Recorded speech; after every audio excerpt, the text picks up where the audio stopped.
চরমে উঠেছে বাংলাদেশের ভারত বিদ্বেষ। এবার কলকাতা দখলের ডাক।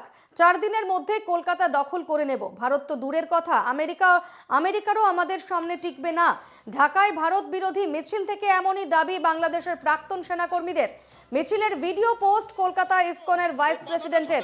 ঢাকায় প্রাক্তন সেনাকর্মীদের মিছিল থেকে ভারতের প্রধানমন্ত্রীর বিরুদ্ধে স্লোগান দেওয়ার অভিযোগ। ছাত্র জনতা যোগ হয় তাহলে ভারত তো দূরের কথা, আমেরিকা আমাদের সাথে টিকবে না ইনশাআল্লাহ। আমেরিকা আমাদের সাথে টিকবে না ইনশাআল্লাহ। আমরা বলতেছি 4 দিনের মধ্যে আমরা কলকাতা দখল করে নেব। আমরা দখল করে নেব।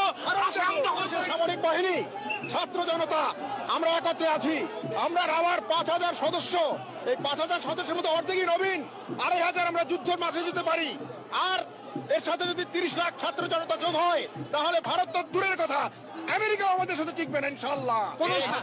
আমি মেজর শরীফ, দূরের কথা, আমেরিকা আমাদের সাথে টিকবে না ইনশাআল্লাহ। আমরা বলতেছি 4 দিনের মধ্যে আমরা কলকাতা দখল করে নেব। আমরা দখল করে নেব। সামরিক বাহিনী, ছাত্র জনতা আমরা একত্রে আছি। আমরা রাবার 5000 সদস্য, এই 5000 সদস্যের মধ্যে অর্ধেকই নবীন, 2500 আমরা যুদ্ধের মাঠে যেতে পারি। আর এর সাথে যদি 30 লাখ ছাত্র জনতা যোগ হয় তাহলে ভারত তো দূরের কথা, আমেরিকা আমাদের সাথে টিকবে না ইনশাআল্লাহ। আমি মেজর শরীফ, দূরের কথা, আমেরিকা আমাদের সাথে টিকবে না ইনশাআল্লাহ। আমরা বলতেছি 4 দিনের মধ্যে আমরা কলকাতা দখল করে নেব।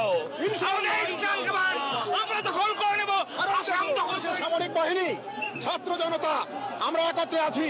আমরা রাবার 5000 সদস্য, এই 5000 সদস্যের মধ্যে অর্ধেকই নবীন। আমাদের সঙ্গে টেলিফোনে রয়েছেন বিজেপি নেতা দিলীপ ঘোষ। দিলীপবাবু, বাংলাদেশে যে চরম পরিস্থিতি উদ্রেক হয়েছে সেখান থেকে দেখা যাচ্ছে যে প্রাক্তন সেনাকর্তারা তারা মিছিল করে একেবারে সোচ্চার হচ্ছেন এবং বলছেন যে 4 দিনের মধ্যে তারা শহর কলকাতা দখল করে নেবেন এবং তাদের যে জোর, সেই জোরের সামনে আমেরিকাও পর্যন্ত টিকতে পারবে না। যারা ভিখারি হয় না, এরকম বড় বড় তাদের কি যোগ্যতা আছে? কোমরে কাপড় নেই, পেটে ভাত নেই, ভিক্ষা করে বেঁচে থাকতে হয়। আর বাংলাদেশের সেনাদের কি শক্তি আছে? যখন খান সেনারা ওদেরকে ইঁদুরের মতো মারছিল, আমাদের সেনা গিয়ে মারছিল। এইসব পাগলদের কথায় কোনো গুরুত্ব নেই। যারা খেতে পায় না, ভিক্ষা খেয়ে খাচ্ছে। আর দুনিয়ার দয়া আছে, যেখানে গণতন্ত্র নেই, কোর্ট নেই, যেখানকার রাষ্ট্রপতিকে মানে যারা এমন ভিখারি পার্লামেন্ট ভবন লুট করে, যারা প্রধানমন্ত্রীর বাড়ি লুট করে, যেখান থেকে প্রধান বিচারপতি দেশ ছেড়ে পালায়, প্রধানমন্ত্রী পালায়, সেটা কোনো ভদ্রলোকের দেশ? সেটা উপদ্রুত পাগলদের দেশ। এইসব লোকের কোনো গুরুত্ব নেই। সেই সময় দেশটাকে জ্বালিয়ে দিত পাকিস্তান, আর তাদেরই চাকরি করছে। ওরা কিছু দালাল আছে, তারা করছে, এইসব নিয়ে বেশি গুরুত্ব দিচ্ছে। বেশ, ধন্যবাদ দিলীপ বাবু আপনাকে। টিকবে না ইনশাআল্লাহ।